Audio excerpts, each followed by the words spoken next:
रिया भक्ति पवित्र कहानियां।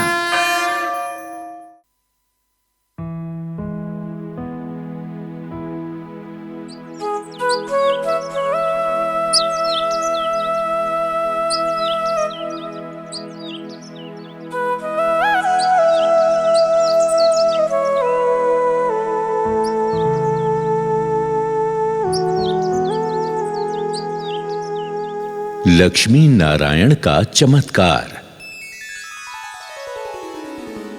देवीलाल नाम का एक किसान था, बहुत ही भोला भाला, और पत्नी बड़ी ही सुशील स्वभाव की और बहुत ही अच्छी थी। दोनों पति पत्नी धार्मिक विचार के थे। कोई भी कार्य करते तो लक्ष्मी नारायण का नाम लेकर ही करते। मुख से सदा नारायण नारायण ही निकलता था। एक समय की बात है, दोनों पति पत्नी अपनी कुटिया के बाहर बैठकर बातें कर रहे थे। सुनती हो रामवती, अब की बार अगर अच्छी फसल हुई तो हम अपना पक्का घर बनवाएंगे। हाँ जी, अपनी कच्ची झोपड़ी में बारिश का पानी टपकता रहता है। कम से कम घर पक्का होगा तो हम चैन से तो सो सकेंगे। अच्छा, एक काम करते हैं, हम अपने साहूकार से कुछ रुपए उधार ले लेते हैं। ठीक है कि नहीं, तुम बताओ। देखो जी, हम हैं गरीब लोग। साहूकार तो जो पैसा देगा उसका ब्याज बहुत लेगा हमसे। हम कैसे दे पाएंगे? अरे भाग्यवान, हम उसका पैसा और ब्याज फसल बेचकर चुकता कर देंगे, और क्या। जैसी तुम्हारी मर्जी। देवीलाल दूसरे दिन अपने साहूकार के पास गया। साहूकार गद्दी पर बैठा था। देवीलाल को देखकर बोला, अरे आओ आओ देवीलाल, बैठो बैठो। बताओ कैसे आना हुआ? सेठ जी, मुझे पक्का मकान बनवाना है, उसके लिए कुछ पैसों की जरूरत थी। हैं? बोलो बोलो, कितना पैसा चाहिए? बस सेठ जी, 10,000 रुपए में काम हो जाएगा। भाई देवीलाल, दे तो दूंगा, मगर 2 रुपए सैकड़ा का ब्याज देना पड़ेगा। हाँ, मुझे मंजूर है, आप बस दे दीजिए। हाँ, तो ठीक है, लेकिन ये भी तो बताओ कि लौटाओगे कब पैसे हैं? अब साहूकार जी, इसी साल फसल बेच के दे दूंगा।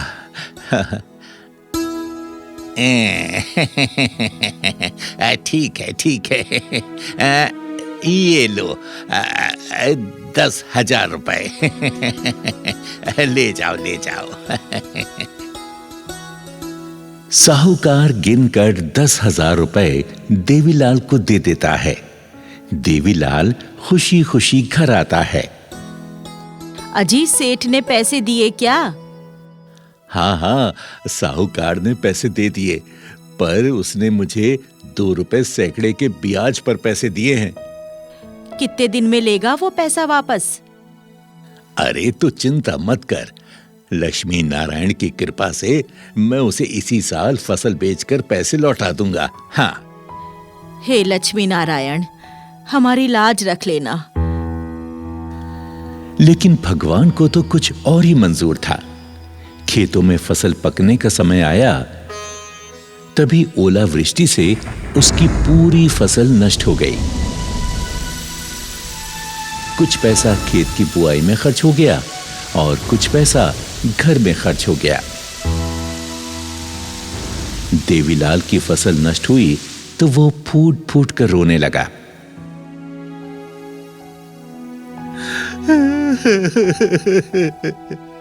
हे लक्ष्मी नारायण, हे मेरे प्रभु, मैं बर्बाद हो गया, लुट गया। अब क्या होगा? मेरी सारी फसल नष्ट हो गई। अब हम कहां से साहूकार को पैसे लौटाएंगे?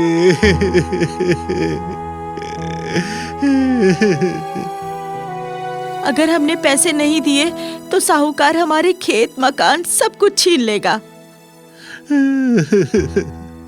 हे नारायण, हे लक्ष्मी नारायण, हमारी रक्षा करो।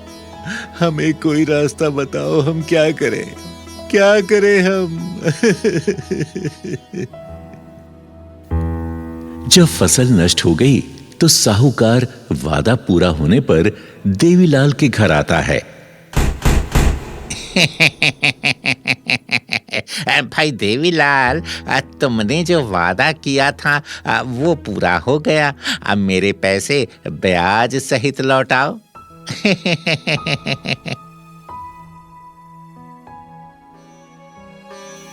देवीलाल साहूकार के सामने बहुत गिड़गिड़ाया, पर साहूकार नहीं माना और आंखें लाल करके बोला, ना ना ना ना ना ना ना ना, ये सब नहीं चलेगा मेरे सामने। सुन लो देवीलाल, अगर तुमने 10 दिन के भीतर मेरा पैसा नहीं लौटाया तो मैं तुम्हारे खेत मकान सब कुछ छीन लूंगा। हाँ, समझ गए?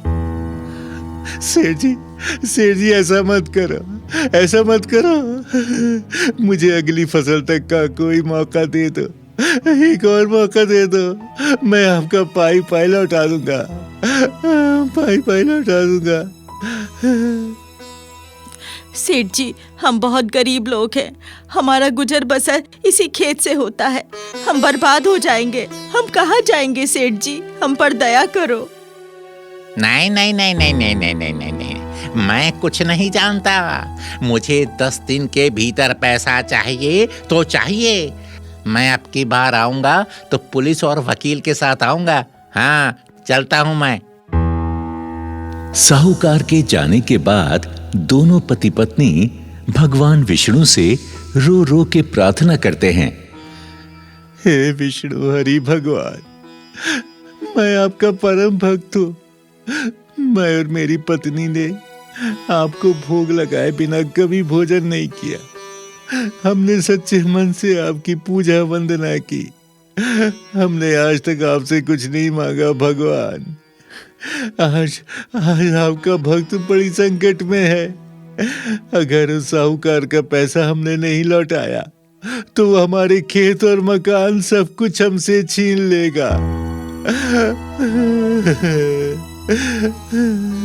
हे लक्ष्मी नारायण, आप तो निर्बल को बल देने वाले। हमारी रक्षा करो प्रभु, हमारी रक्षा करो। इधर देवीलाल विष्णु से प्रार्थना कर रहा था और उधर भगवान विष्णु अपनी शैया पर बैठे देवीलाल का सारा हाल सुन रहे थे। हाल सुनकर वो लक्ष्मी से कहते हैं, सुनो लक्ष्मी, हमारा भक्त संकट में हमें पुकार रहा है। हमें उसकी मदद करनी चाहिए।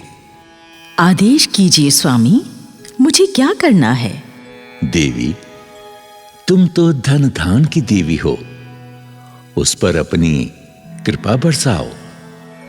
लक्ष्मी मां देवीलाल की पत्नी रामवती को सपने में दर्शन देती हैं और कहती हैं, देवी सुनो, मैं तुम्हें एक उपाय बताती हूँ, जरा ध्यान से सुनो। तुम अपने खेत में साग सब्जियां उगाओ, उससे तुम्हें बहुत सारे धन की प्राप्ति होगी और तुम साहूकार के कर्ज से मुक्त हो जाओगे। इतना कहकर लक्ष्मी मां अदृश्य हो गई। सुबह रामवती नींद से जागी और अपने सपने की बात अपने पति से बताई। देवीलाल फावड़ा लेकर अपने खेत पर गया और वो मिट्टी खोदने लगा। मिट्टी खोदते खोदते उसके फावड़े से कोई वस्तु टकरा गई। जब टन टन की आवाज सुनी तो देवीलाल सोचने लगा, आखिर इस जमीन में क्या है? ये मेरा फावड़ा किस चीज से टकरा रहा है?